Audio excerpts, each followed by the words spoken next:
28 in of snow, 50 million people in the path, and this thing is now officially inside 24 hours. It's go time, folks.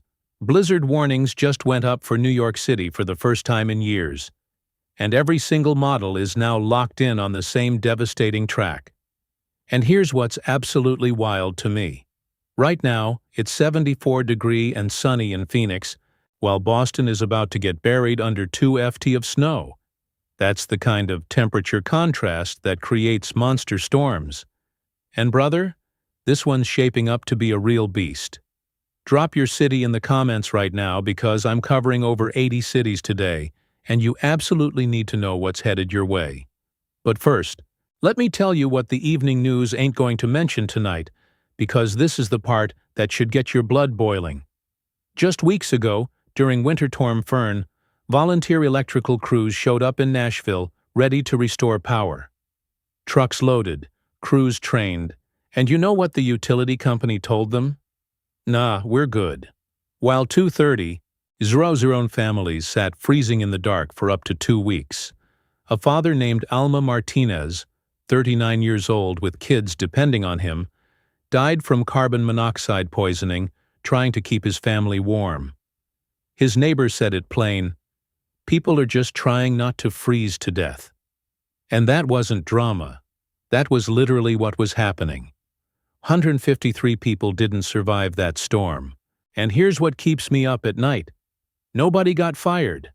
Nobody got held accountable. The same vulnerable power grid. The same underprepared utility companies. And now another monster storm is barreling toward those exact same cities. So yeah, I'm done sugarcoating anything. You need to know exactly what's coming, and you need to be ready before tonight. Now, let me walk you through what happened overnight that has every meteorologist I know glued to their screens this morning. I've been up since 4:00 a.m., watching these model runs come in, and I got to tell you, the 06Z0 that dropped 3 hours ago is absolutely wild.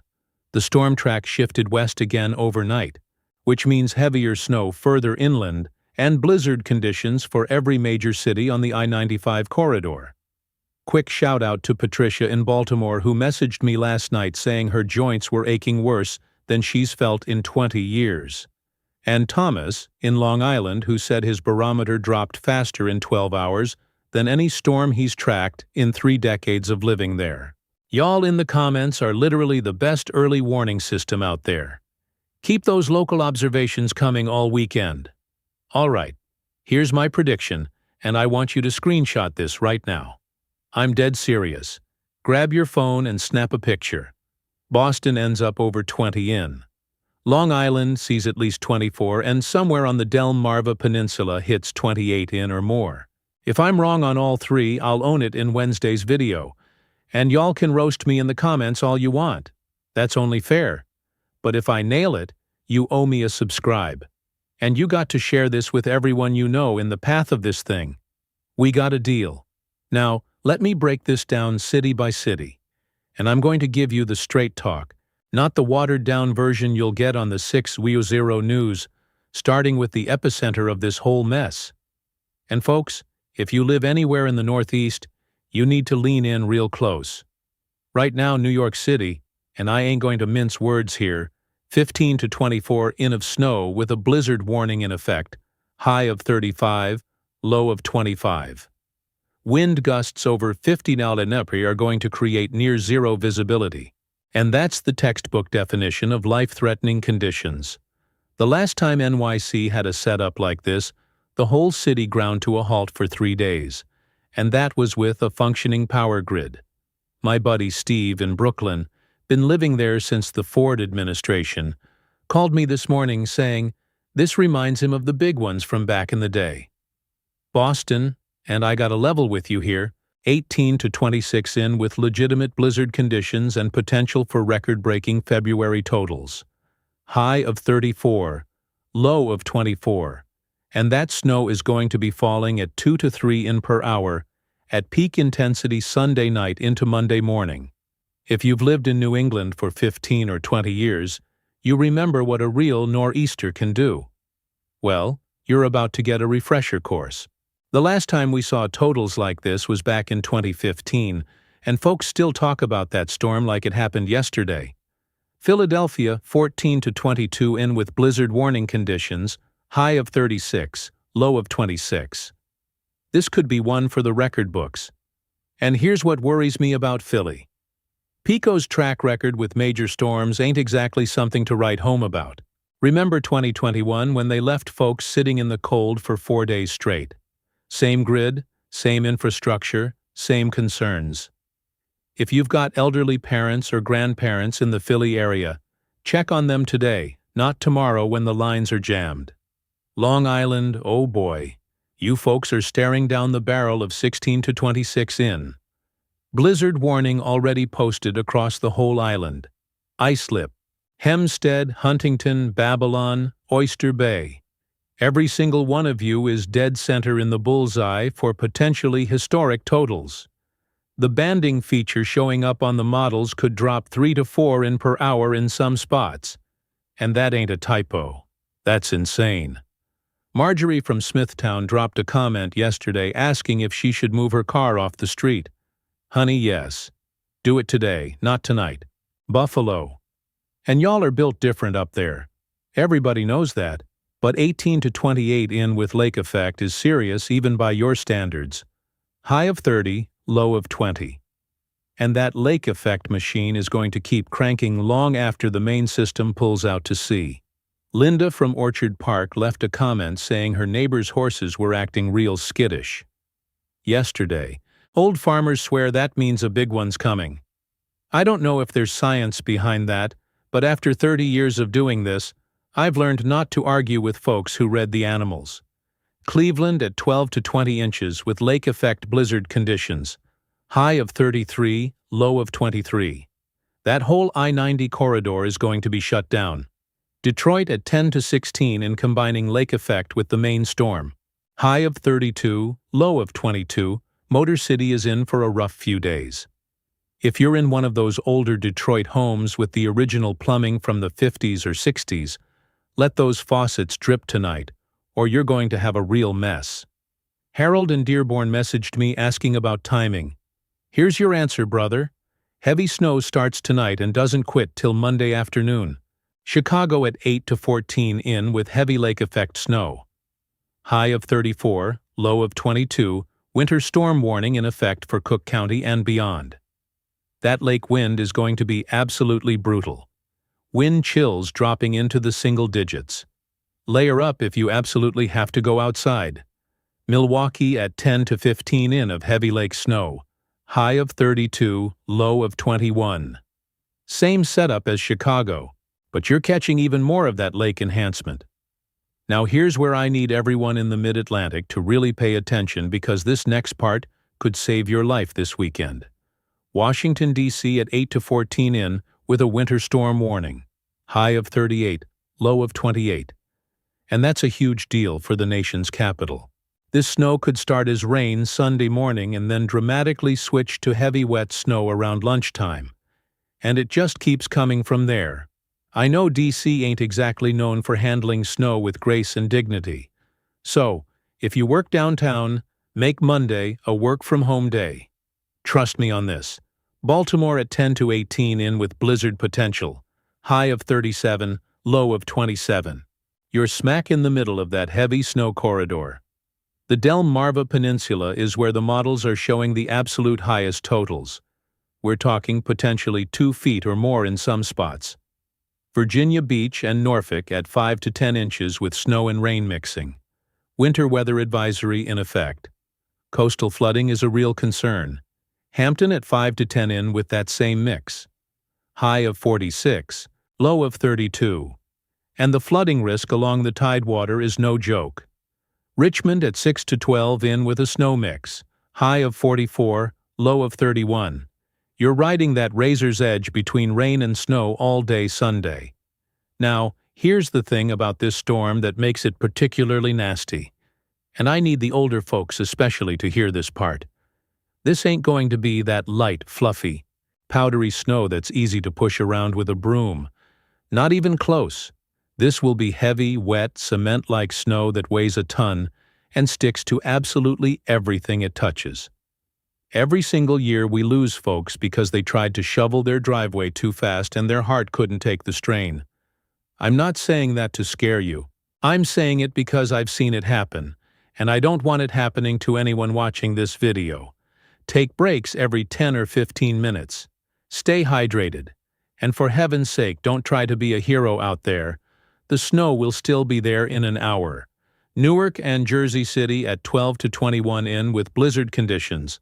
High of 36, low of 25. The whole metro area is getting hammered. Providence at 12 to 20 in with blizzard warning. High of 34, low of 24. Rhode Island is about to get absolutely buried by this thing. Eleanor in Cranston asked about her morning commute Monday.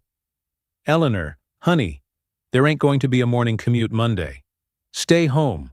Worcester at 14 to 22 in. High of 32, low of 22. And the higher terrain west of the city could see even more than that. Pittsburgh at 8 to 14 in with heavy snow. High of 35, low of 25. Steel City is in for a long couple of days dealing with this. Rochester and Syracuse both looking at 14 to 22 inches of lake-enhanced snow. Classic upstate New York winter weather cranked up to 11. Are any of y'all already seeing flakes out there? Drop your exact location in the comments. I'm comparing what you're reporting with the radar. Indianapolis at 7 to 13 in with heavy snow. High of 33, low of 23. And that's a significant amount even for the Midwest. Columbus at 6 to 12 in. Cincinnati at 6 to 111. The whole Ohio Valley is catching a piece of this storm. Minneapolis, St. Paul at 8 to 14 in. High of 30, low of 18, piling on top of what you folks have already dealt with this season. Grand Rapids at 8 to 14 in. Fort Wayne at 7 to 12, Toledo at 8 to 14. The Great Lakes region is getting absolutely pummeled. Madison at 7 to 12 in. Des Moines at 6 to 11. Omaha at 5 to 10. Even the western Midwest is catching significant snow. Kansas City at 4 to 8 in with a snow advisory. St. Louis at 4 to 8. You're on the edge, but still very much in the game. Now, while all this is happening on the East Coast, I got to mention the West Coast is dealing with its own major event right now. An atmospheric river is slamming the Pacific Northwest with 5 to 10 in of rain in 72 hours. Flash flood warnings are up everywhere. Seattle, Portland, Tacoma, all getting absolutely soaked.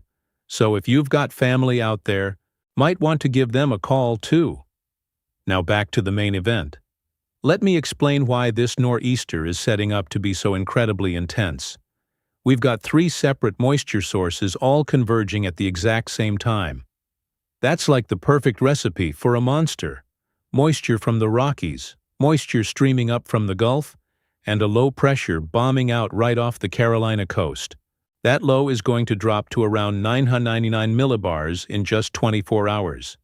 That's explosive intensification. That's a serious storm. The track is hugging the coast close enough to pump all that Atlantic moisture straight into the cold air sitting over the northeast. On top of the main storm, we've got lake effect bands cranking across the Great Lakes. So, Buffalo and Cleveland are getting hit twice. This is what we call a double-barrel setup, and it's why the totals are so ridiculously high across such a massive area. Now, let me break down timing because this is critical for planning your next 48 hours. Snow starts developing tonight across West Virginia and western Pennsylvania, working its way east through the overnight hours. By Sunday morning, heavy snow is falling across Maryland, Virginia, D.C., and into Pennsylvania, and it just keeps ramping up from there. Sunday afternoon into evening is when this thing really cranks. That's when we'll see those 2 to 3 in snowfall rates. Sunday night into early Monday morning is peak blizzard conditions, winds gusting over 50 miles per hour with heavy snow creating total whiteouts. Monday morning commute. Forget about it. There is absolutely no way anyone should be attempting to drive in these conditions. Now I got to talk safety. And after what happened to those 153 people during Fern, I refuse to hold anything back. One of the biggest concerns is this storm could knock out power for over 10 million people across the region. Those 50 mph gusts combined with heavy wet snow clinging to trees and power lines. That's exactly how grids fail. If you haven't seen something like this in 10 or 15 years, well, this is exactly the kind of storm that takes everything down.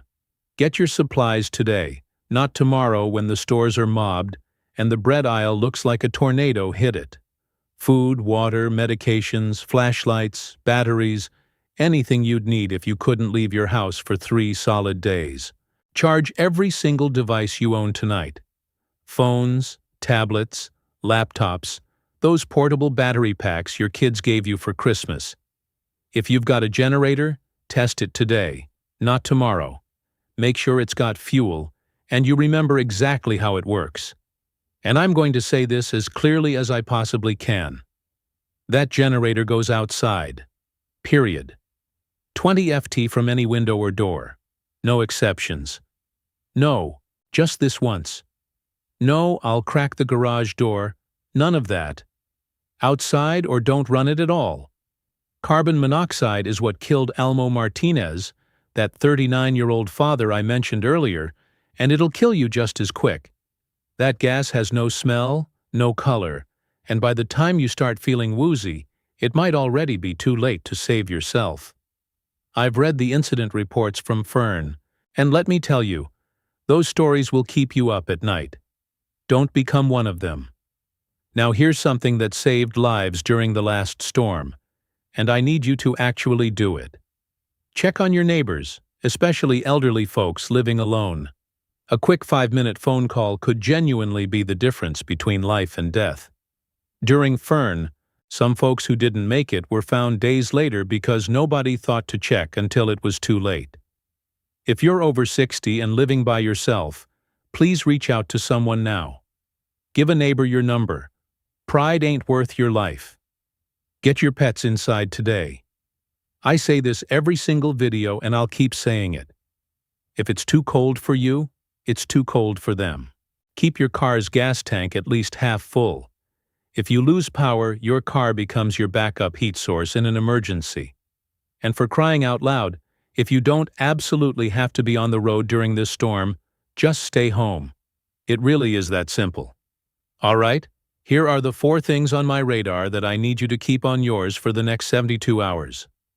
Number 1, historic nor'easter with blizzard conditions Sunday through Tuesday, potentially record-breaking totals. Number 2, widespread power outage risk from those 50 mph gusts and heavy wet snow bringing down trees and lines.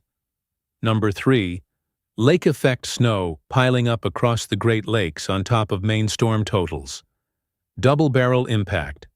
Number 4, another Alberta clipper coming Tuesday and Wednesday. So even after this clears out, we ain't done yet. Don't forget that prediction I had you screenshot. Boston over 20, Long Island over 24, Delmarva hits 28 in. Come back Wednesday and let's see how I did. I'm putting my reputation on the line because I believe in this forecast. After watching what happened to those 153 families during Fern, I made myself a promise to never sugarcoat another storm. If your city is at risk, I'm going to tell you straight. No hedging, no may. No, well, it could go either way. Just the truth. The same utilities that failed those families are about to get tested again, and I pray they've learned something. But I ain't holding my breath. If you know someone in these affected areas, and I mean this from the bottom of my heart, send them this video right now. The information about generator safety and carbon monoxide alone could save somebody's life this weekend. It's that serious. Hit that like button if this helped you out. It genuinely makes a difference getting these warnings in front of more people who need them. Subscribe if you haven't already. I'll have updates tonight and throughout the storm as conditions develop on the ground. Leave me a comment with your city so I know where everybody's watching from, and let me know what region you want me to dive deeper on tomorrow. Also tell me, are you excited about this snow?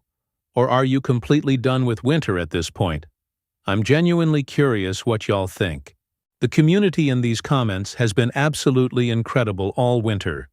Folks sharing local updates, looking out for each other. That's exactly what it's all about right there. We're all in this together, and we're going to ride out this storm the same way. Stay warm, stay safe, check on your neighbors, keep those pets inside, and I'll see you tonight with the latest model updates. I appreciate every single one of you watching more than you know. Y'all stay safe out there. Take care of yourselves and each other. We'll talk again real soon, probably in just a few hours when the next model run drops. Peace.